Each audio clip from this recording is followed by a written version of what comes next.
Hi everybody, it's Matt Robinson. Welcome to another edition of the Writer's Block. As our watchers may know, when I'm not talking about authors, I teach. And as you might have learned when I interviewed Rachel Silber-Devlin on this show, I am a proud Terrier BU grad. That's why I'm really glad to have fellow Terrier Tom Lehrich here today. A transportation lawyer by training, Tom is the founder of Red Barn Publishing, a company that helps other writers craft their books and find their audiences. And eager to practice what he preaches, he is the author of the children's book series, The Adventures of Backpacker Billy and Shave. In this educational and totally entertaining series, Billy and his dog Shave travel the world, exploring together and having lots of fun along the way, as I'm sure we will today too. Welcome, Tom. Thank you, Matt. It's great to have you here. Welcome back to Boston. Thank you very much. Yeah, you're here for alumni stuff. Alumni weekend this weekend, yeah. Where are you otherwise? Where are you most of your life these days? So we're in Washington, D.C. Okay. And I moved down to Washington when I got married and joined the Department of Transportation. Right. Yeah. That would make sense. Okay. So transportation lawyer, but also writer and now publisher. What got you into writing and how have you kept those two tracks going? So the Adventures of Backpacker Billy and Shave were born from backpacking trips that I did as a young child. And just imagine when I was 10, 11, 12, I would go backpacking for 2 or 3 days with my cousin Danny, and my parents would drop us off in the Appalachian Trail, and we would tell them where to pick us up 2 or 3 days later. I started writing stories about our trips, and we graduated to the Grand Tetons and the Adirondacks. And the series is born on the backpacking and camping, and what we've done is we wanted to create a character that showed children about adventure and being independent. So Backpacker Billy is an independent and adventuresome young traveler, and his dog Shave is up for anything. Where did the names come from? Are they based on you and your cousin and a family pet, or? Shave is a golden retriever that we had as a family pet. And as for children's books, for the names and the characters, we try to find names that children will like from the same lettering. And Backpacker Billy really hit us. Okay, so you have an alliterative mind. Right, and he goes by BB. Okay, yeah. That makes sense. So we could have a whole other talk about free-range parenting, but I think that's another show. So what got you to BU and to this area in the first place, just to give people a geographical anchor? So just a little bit about myself. I went to high school in New Hampshire, and I was on the ski team, and Boston appealed to me. I went to Boston University. I visited one of my friends, and I fell in love with the school. BU gave me a sense of independence, and also with independence came a sense of responsibility, and I really started to write most of my books soon after college. Oh, I see. Okay. And even all through law school. And like a lot of authors, just kept on writing stories, but didn't do anything with it. I can relate to that, as I'm sure a lot of our viewers, they watch for inspiration. So here's another great example, folks. Take some notes. So with this, well, it seems like you had a real sense of independence as a child, but I guess it was encouraged professionally at BU. Why transportation laws? Is it just the open road and traveling combined with a desire? Where did the legal interest come from? Well, first of all, most of our stories involve airplanes, seaplanes, ships and boats, and that comes from my transportation experience. In the Seattle story, where we are looking for the pod of orca whales, we're on some of the ferry systems in the Puget Sound. As a transportation lawyer professionally, always very interested, particularly in aviation, and I worked on the aviation portfolio for a long time at the DOT and also at the Transportation Security Administration. Almost all of our stories start with our characters landing in a seaplane, whether it's the Potomac River or on the Puget Sound, or in our California story in Malibu on the Pacific Ocean. Not bad places to land. I'd like to have have BB be my travel agent. So, but where did the legal interest come from? As I can see your travel bug from an early age, but where's the law side? Where did that come into play? When I was at Boston University, I was in the School of Management, and I graduated, and I joined a local bank here that, of course, the region knows, Fidelity Investments. And I got interested in the legal side, and I decided to go to law school to be really more on the management or banking side. And that's where the transportation came in terms of the commerce. But I actually didn't plan on going to law school to practice law. It was just to have the skills. Yeah. Okay, well I know a lot of people who've chosen that path. I was on the road to law myself. My dad went to BU Law School, but I veered off into writing and had second thoughts once in a while. But it's been pretty good. It's allowed me to do the show, which is terrific. So you mentioned some of the locations that your books have been about. How do you choose where your dynamic duo is going to go next? So that's a lot of the fun in the series. All of the stories are based on trips or treks that we've done.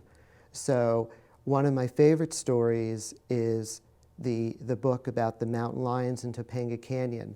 And in that story, it's based on bike rides that we did. And Cycling Chris is a BU classmate of mine who owns a bike shop in Topanga Canyon. And we did a number of rides. We do a lot of research, Matt. We take photos. I do sketching. And all of our stories are based on actual camping trips or backpacking or treks that we've done. Do you have places that you want to write about that then become family trips, or is it always the trip comes first and you draw from your memories of which one was the most profound at the time? It's mostly we've done the trips, and I'll do some sketching, and I'll write the stories. Yeah. How many do you typically have going in the works at the same time? So I've written 20 books, and so one of the questions that I'm often asked is, how did you decide on your first story to do the Hawaiian Lion, which takes place in Hawaii? And part of what we did was, well, I'm totally fascinated by volcanoes and lava flows, and so that was one of the books that we were most excited about.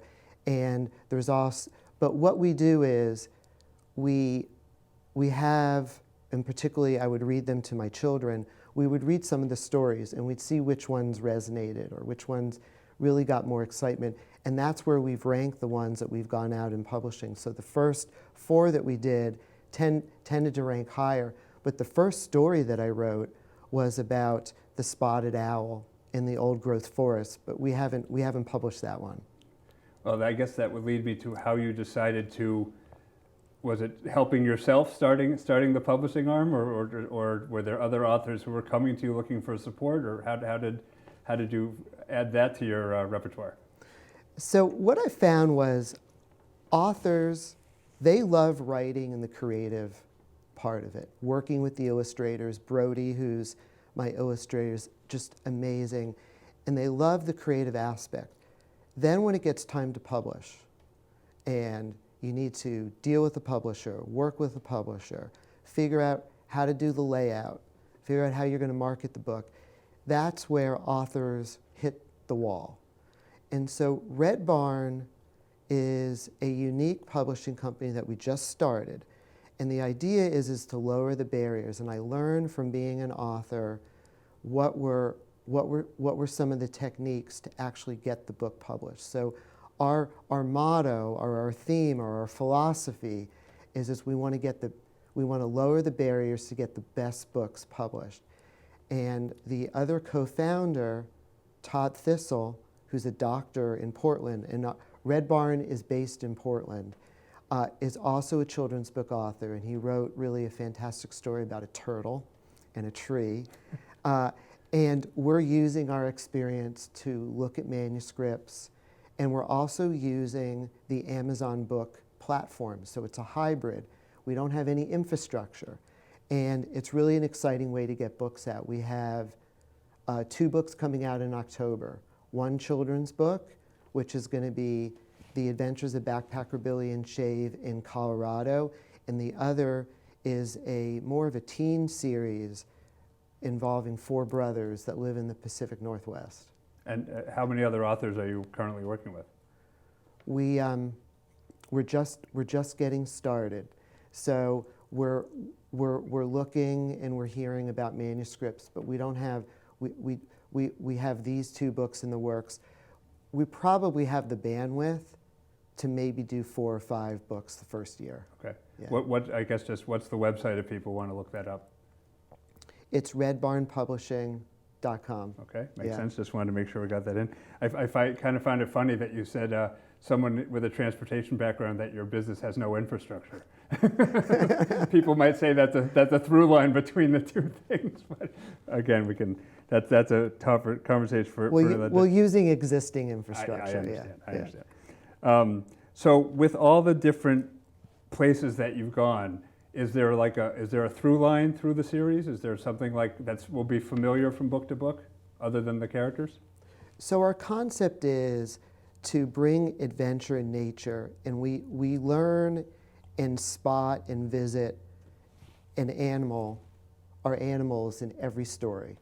So in the Hawaiian story, we find the Hawaiian lion who has a volcanic color, and it's based on this myth that there was a group of lions that was on a ship that reached Hawaii, and they were a pride of lions, and that they live, but they're not indigenous, they live in Hawaii. And there's been spottings of lions in Hawaii. And so the story is about finding the Hawaiian lion. And of course they live near and around the volcano, and they have the same color as the volcanic ash. And so in terms thematically, our books are based on finding and learning about different animals and plants. In the Seattle book, we learn about the southern pod, which is the orca pod, the J pod, the K pod, and the L pod. In the DC book, which we're going to talk more about, we learn about the red fox, which is indigenous, and also, not that well known, but in the Potomac River, there is a pod of almost 1,000 bottlenose dolphins. And so we end the story sailing to learn about the pod. This pod, by the way, was historically seen as, way back, President Washington would see them from the Potomac River. So was he chasing them as he? Oh, that's the Delaware. So I guess maybe not. So are the animals, are some of them endangered? Is there like an environmental message along the way too, or just caring for animals in general? We talk about the species and their habitats. Every book also thematically asks what's similar in the concept. We have a nature note in each of the books at the beginning that talks about the animals that you're going to see, and then at the end of the book, we tell the readers where we're going to be next. At each story, where we're going to be next. And maybe we'll give them an idea of what animal they're going to see. I see. So you have your production calendar is somewhat established. Yeah. That's important. So in working with your colleague in Portland, first of all, how did you 2 find each other, and how did you decide to do this venture together? Well, what a lot of authors do when they're writing books and they're trying to get them out, they talk to a lot of authors. What do you think about this title? What do you think about the length? What do you think about the name of this character? And he had done a children's book before me, and so I talked with him. And then after going through the process of getting published, we continued to talk about what will be our next project. And one of the things that we both decided was it is so hard to get books published. The traditional path to publishing. And so Red Barn was hatched out of the idea, let's have authors help other authors lower the barriers to getting published.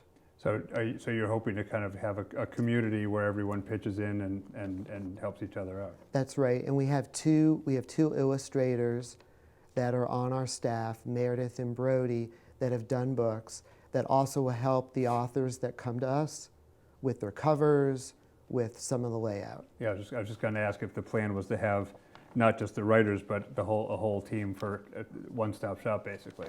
But it's also based on a high level of self-efficacy is we really want manuscripts that are ready to go, and we're really helping with the last 5%. Right. Which I do a presentation about writing my book and another book that I've been working on, and it really can the wheels start to grind towards the finish line. Absolutely. So it's great to have someone with the experience who isn't just some on high, this is how it goes, Right. but who's actually been in the trenches. So I'm really encouraged and looking forward to seeing what you do with that. So what are some of the things you've learned as an author? How has your process changed through kind of keeping an eye on what advice you can give to others? Well, one of the things was, wrote all of these stories, and I sketched, but I'm not like an amazing artist, and I would sketch the characters and the scenes. And it was actually a classmate of mine, Mark from BU. He said, "Tom, I know you're very involved in all of the creative process. You have a total vision of what you want everything to look like. Let go of a little of that when you're working with your illustrator. Let the illustrator do a little bit on their creative side." And as soon as I did that, we were able to draw and illustrate all the different characters, get the layout, and get the scenes. And so working with Brody's a student, he's only 20 years old. Wow. And we go over what's going to be the color palette at the beginning, what are going to be some of the themes. We go over, we're going to do the cherry blossoms in different colors. And we have very vibrant, colorful, characters and stories in drawings. But it really came back to my classmate, Mark, said, "Tom, you need to let go a little bit. Let the illustrator do, I know you have an exact vision of how you want." And as soon as we did that, we really took off. Yeah, I can resonate with that. I'm at the point of looking for an illustrator, and none of them quite match exactly what I have in mind. And but you have to let one of them work their expertise, and it might actually come out better than you thought. Right. Yeah. So in addition to talking about the wildlife, is it sort of like a travelogue, like the DC book? Does it take them to the landmarks and talk about the history of the city? So I'll tell you a little bit about the DC book, our first East Coast book. And we had done mostly West Coast, really out in very, very rugged areas. And so in DC, and I've lived in DC, and I raised 3 children in Washington. So our DC book takes the reader and the characters to see all of the epic landmarks. And Backpacker Billy and Shave visit their cousin Maple, which is a dog. And Maple lives in Washington, and Maple takes them around Washington, D.C., to the Washington Monument, to the Lincoln, the White House. Then almost all of our books, we always will camp. We're always camping. And the book ends with most of our books, with the characters going to sleep. And I learned that, by the way, from doing bedtime reading with my kids. It was always good when books had everybody going to sleep. It really would wind them down. And almost all parents' wishes, okay, we can actually get them to go to sleep when you're doing, bedtime stories. The DC book, they also see the Potomac River, and they learn about the bottlenose dolphins, which we talked about. The other thing about the Washington, D.C. book, it's almost a blueprint. If you want to come and visit Washington, D.C. with small children, it's like, here are the things that you would really hit, and they would really enjoy it. One of my favorite scenes in the Washington, D.C. book is they visit Albert Einstein, there's a statue outside of the Academies of Science, and it's a huge statue, and it has all the information about some of his equations, and the characters visit Albert Einstein is actually one of my favorite drawings in the book. the statue, does the statue come alive and interact, or is there not that element of fantasy there? No, we draw it just like it is. Right, but it's an important thing to see that might not be the first thing people think of when they think of DC. Exactly. Like the dolphins. Like the dolphins. What are some of the other great discoveries that you, with all the locations that you really stand out to you and that were either surprising to you or your readers have told you surprised them? And we have a story coming out in about a month about Colorado, and I started to research some of the animals that I had seen when we were hiking, like the bighorn sheep, the Colorado black bear. But one of the things that I did some research on, which I wasn't that aware, is that there's a marmot, which is related to the squirrel, and so we cover the marmot, so we learn about that because it's really very prevalent. But we usually feature animals that I have cited in my stories. So we have the moose, we have the Colorado black bear, and we have the bighorn sheep. And when we do the research, we also try to bring in some of the habitats that they live in. I added the elk to the Colorado story because they migrate, and we learned a little bit about migration and adaptation and what they like to eat and things like that. I see. Is there a Boston book in the process? There's definitely a Boston book in the process. It's going to be on whales. Oh, okay. So it's not Rhett the Terrier from BU. No, it's okay. It's going to be on whales, and it's going to be about the different whales, and we're going to be out on the water. It's going to be a really exciting book. What are some of the landmarks that you're hoping to include? What do you think are like make Boston Boston? Well, we're going to start in Boston, and then of course, because I've done a lot of cycling in Nantucket and Martha's Vineyard, we're going to be focusing on those areas. I see. Okay. All right. So Boston will be your base of operations, but it's really more about the islands and the water. Exactly. So even for people who live here, it seems like even for people who live in the areas you talk about, they could learn something about their own hometowns. That's right, and it's perfect for really our equation. We have the ferry, the landing, the different camping, different places that you can hike. Martha's Vineyard in Nantucket is perfect for that. Yeah, absolutely. So we'll look forward to that and to the Colorado book. What other projects do you have? Another business in mind, or is law and family and writing and publishing enough for you right now? We're really going to put a focus on the books. We also are doing a lot of work around how we're naming the characters. So one common question I sometimes get is how do you decide what you're going to name the characters? And we love that. That's the most fun. And we try to match someone that we know with the character that has the personality.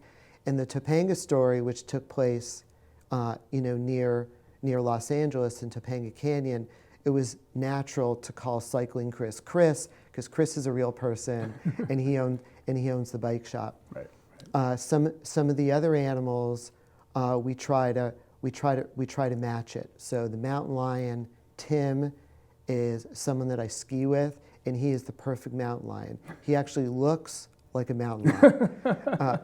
And so, especially when he eats, I don't know. Exactly, he's a carnivore.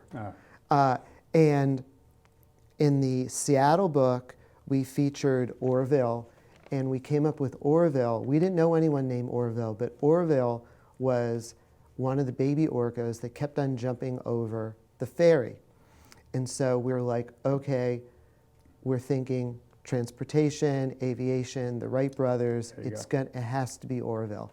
So Orville was Orville the orca. Right. Yeah. So there's all sorts of little clues that maybe will inspire people to dig a little deeper. But the books, I mean, the characters are great. The things that, like I said, even if you live in the areas, the things you can discover, it's really a pleasure. And it's been a pleasure to have you on the show. And I'm glad you made it back in town. And we'll look forward to seeing the Boston book and whatever else comes out. Thank you, Matt. Thank you. And thank you folks for watching The Writer's Block. Hope to see you again real soon.